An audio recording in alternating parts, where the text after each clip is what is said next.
about, to be fair. The stats that both Rob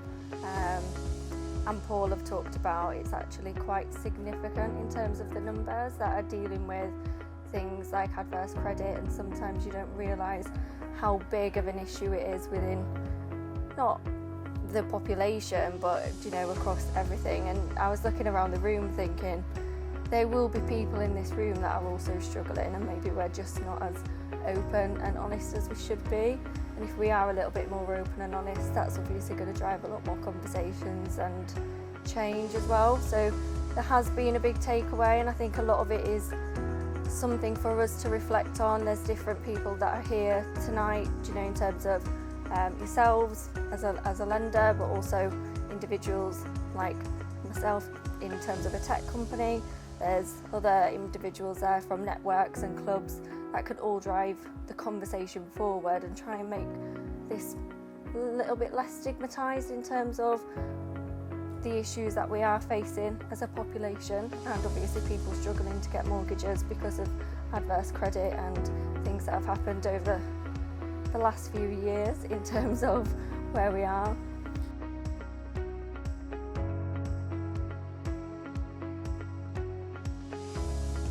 I think there's a lot that can be done. If you look at the journey that a customer goes on, they're obviously seeking advice from a professional, they're seeking the advice from an intermediary to be able to point them in the right direction. From a lender's perspective, there's a lot that a lender could be doing to make sure they're engaging with the right brokers, the right networks, the right firms, and there's a lot of statistics out there and data that is available to lenders to show them which brokers are speaking to those customers, and they could utilise that to make sure that they're educating those brokers, because that data is there, it's readily available. What is difficult is getting in front of the customers that haven't yet spoken to a broker, because if you're looking at this outside of our industry and you're looking at a customer that's in that financial difficulty where that £100 is going to make a significant difference, they're stuck, they don't know where to go. So I think often if you're thinking of the bigger picture and how we could make a change, and this is my view, not anybody else's view, so it may be wrong, but there's so much more we could be doing as an industry to work with charities, so people like Step Change, Money Advice, etc., Citizens Advice. So when a customer as such, maybe not our customer right now, but a consumer is seeking that advice and they're looking at what can I do in terms of my budgeting, I want to own a house, rent's getting too high, they need to know where to point the consumers in the right direction. So if they're pointing them in the direction of a mortgage broker, which, let's face it, we're all in the industry, we know what a mortgage broker is, we know what a mortgage broker does, but the consumer that's never looked for a mortgage, they've never sought financial advice, they don't know where to go. So I think that's where we need to start to look at what can we do as an industry to get what we do out there in front of the consumers. And I think where we start, especially if we're talking about financial advice, we're talking about financial difficulty, the cost of living and the impact that £100 is making, a lot of consumers do know that there is help and there is support available through those charities. They're big names, so I think there is a lot that we can do as an industry to open that conversation up. In turn, once that customer is onboarded and they've completed on a mortgage,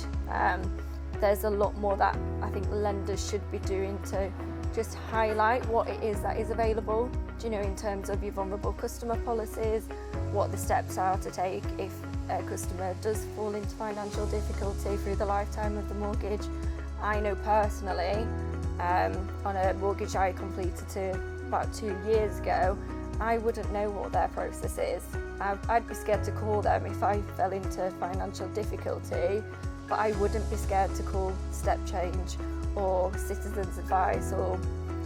all of the other charities that do great things. But I think consumers are scared to talk to their banks and building societies about it.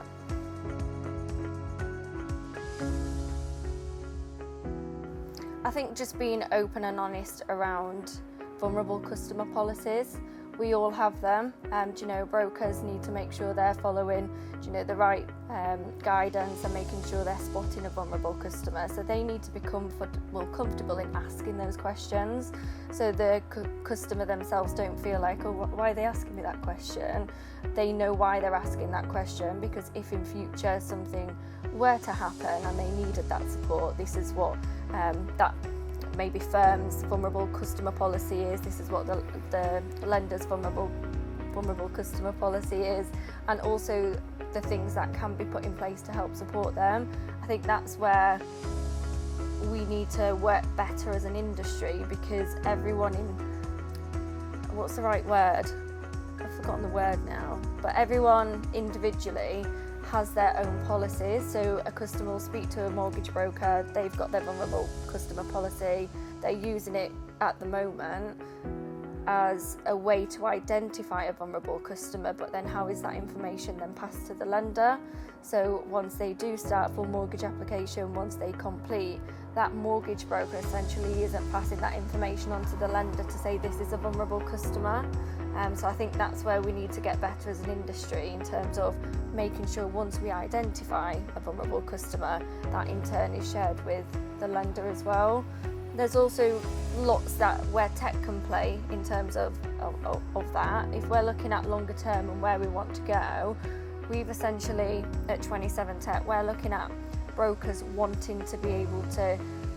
or what we're encouraging them to do is to treat,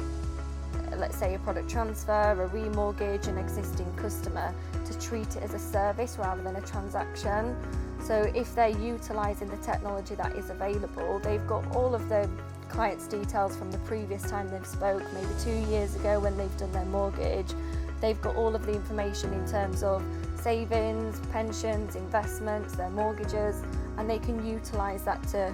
keep in touch with their customer instead of contacting them 6 months before their renewal's due. So if they're constantly opening that conversation over the lifetime of let's say a 2-year fixed, they're able to get into their customers' inboxes, whether it's messages, just to let them know that they're there, or if anything has changed in their personal circumstances, they can go back to that broker and explore any potential options if anything has happened. And I think that's what we don't do very well in the industry right now, because